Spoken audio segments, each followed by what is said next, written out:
Hello viewers, स्वागत है आप सभी का मेरे यूट्यूब चैनल स्कूल ट्यूशन गुरुजी में। आज हम बात करेंगे वर्कशीट 42 के बारे में, जो कि क्लास 6 to 8 के लिए जारी की गई है। 22 अगस्त या 22 अगस्त की ये वर्कशीट है। यहाँ पे स्टूडेंट अपना नाम लिखेंगे और यहाँ पे अपने क्लास टीचर का नाम लिखेंगे। आइए तो आगे देखते हैं इस वर्कशीट में क्या दिया गया है। इस वर्कशीट को अगर हम ओवरऑल देखेंगे तो हम पाएंगे कि ये वर्कशीट मैथ्स की वर्कशीट के साथ साथ एक इन्फॉर्मेटिव वर्कशीट है, जिसमें बच्चों को कुछ इन्फॉर्मेशन दी गई है। क्योंकि मानसून का सीज़न आ रहा है और धीरे धीरे गर्मी का होना कम हो रहा है, और जो बारिश हो रही है उस वजह से कई सारी बारिश से होने वाली या पानी से होने वाली बीमारियां फैलने का कारण बन सकता है। तो इसी की इन्फॉर्मेशन इसमें दी गई है। आइए क्या इन्फॉर्मेशन दी गई है देखते हैं। इसमें लिखा गया है, with the coming monsoon we have got a big relief from summer heat and there is greenery everywhere which smoothes the eye. ये कह रहा है कि मानसून के आने की वजह से थोड़ी सी गर्मी में राहत मिली है और हमारे चारों तरफ हरियाली का देखने को मिल रही है। और हरियाली कैसे देखने को मिल रही है? क्योंकि जब बारिश होने की वजह से जो छोटे घास थे वो अब बड़ा हो गया है और हर जगह हरियाली दिख रही है हमें। आइए अब आगे क्या कह रहा है ये देखते हैं। आगे कह रहा है, we have started taking precautions as monsoon brings many waterborne and other diseases like dengue, typhoid, malaria etcetera. अब ये क्या कह रहा है कि हमें प्रिकॉशन लेनी शुरू कर दी है, क्योंकि मानसून जब आता है तो कई सारी पानी से होने वाली या जल से होने वाली या वाटरबॉर्न डिसीज़ को लेकर के आता है, जैसे कि डेंगू, टाइफाइड, मलेरिया।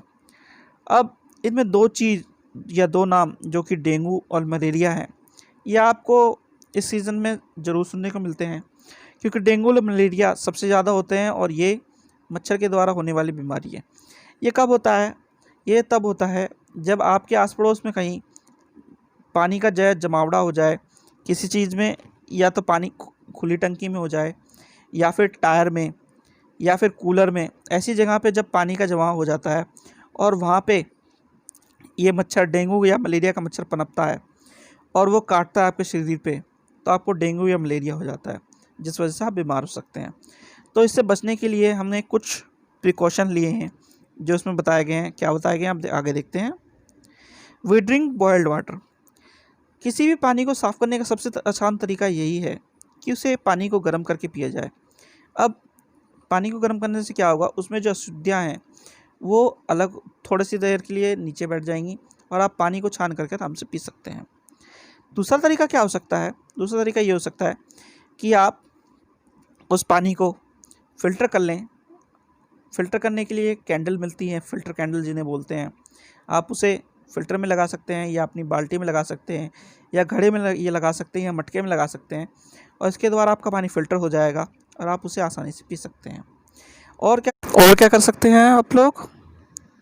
और क्या कर सकते हैं आप लोग? और ये कर सकते हैं आप लोग कि एक बर्तन में पानी भर करके उसमें फिटकरी को घुमा करके आप पानी को शुद्ध कर सकते हैं।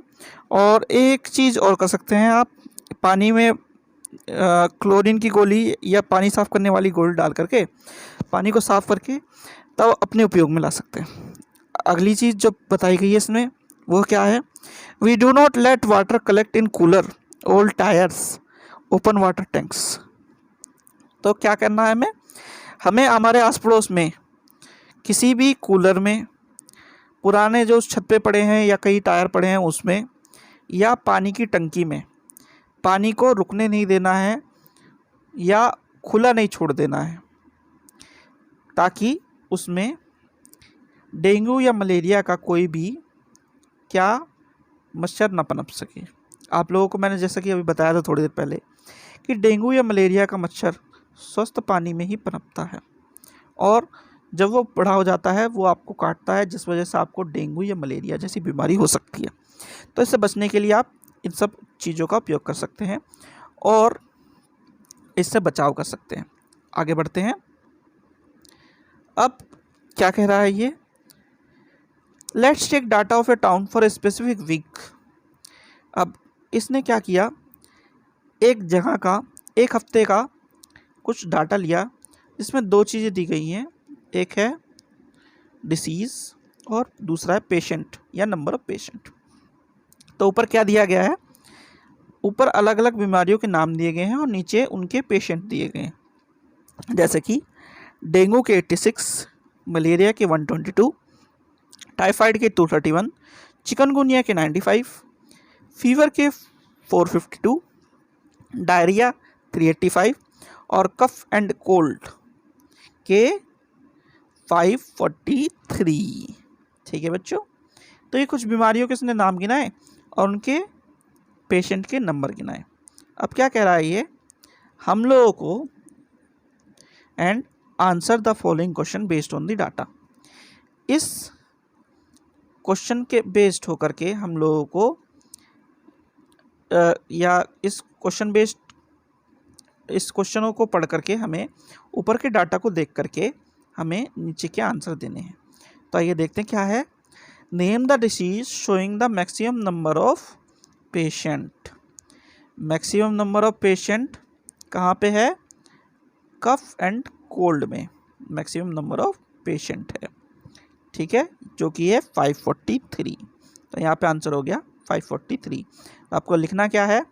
The maximum number of patient are 543 of cough and cold. अगला है name the disease showing the least number of patient. अब सबसे कम नंबर ऑफ पेशेंट कहाँ पे है? डेंगू। तो इसका आंसर हो गया 86। ठीक है बच्चों। अगला है what are the number of malaria patient. Malaria के कितने नंबर ऑफ पेशेंट है? मलेरिया के 120 नंबर ऑफ पेशेंट हैं। ठीक है। अगला क्वेश्चन है how many patient of diarrhoea and chikungunya together. तो चिकनगोनिया और डायरिया के दोनों के मिला के कितने पेशेंट हैं? तो डायरिया के कितने हैं?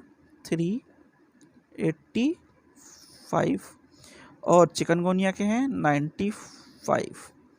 तो दोनों का जब हम सम करेंगे तो कितना हो गया?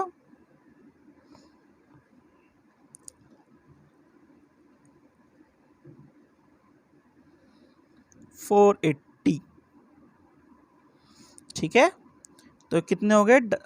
डायरिया और चिकनगुनिया के दोनों के पेशेंट मिला करके हो गए 480। ठीक है बच्चों। अब आखिरी क्वेश्चन क्या है? आखिरी क्वेश्चन क्या है? What are the precaution should we take during the monsoon season. हम मानसून के सीज़न में और कौन कौन सी प्रिकॉशन ले सकते हैं? सबसे पहले हम कोशिश करें कि हम जहाँ तक हो सके साफ़ पानी पिए और बाहर जब निकलें तो छाता लेकर के निकलें। दूसरी चीज़ क्या हो सकती है? दूसरी चीज़ ये हो सकती है कि हम फुल स्लीव्स के या पूरी बाह के कपड़े पहने, हाफ स्लीव्स की शर्ट ना पहने, ताकि मच्छर हमें काट ना सके। तीसरा क्या हो सकता है? तीसरा हम कर सकते हैं हमारे आसपास में जो पानी का जमाव है उसे साफ़ सफाई करवाएं और नियमित रूप से वहाँ पे दवाइयों का छिड़काव कराएं ताकि वहाँ पे मच्छर ना पनपे। इस तरह के जो है कम से कम 2 उदाहरण आप अपनी समझ से लिखिएगा ताकि आप लोगों को ये समझ में आ सके कि हम मानसून में कौन कौन सी प्रिकॉशन ले सकते हैं। आशा करता हूँ आप लोगों को ये बातें समझ में आई होंगी और वर्कशीट अच्छी लगी होगी, वीडियो भी अच्छी लगी होगी। Thank you.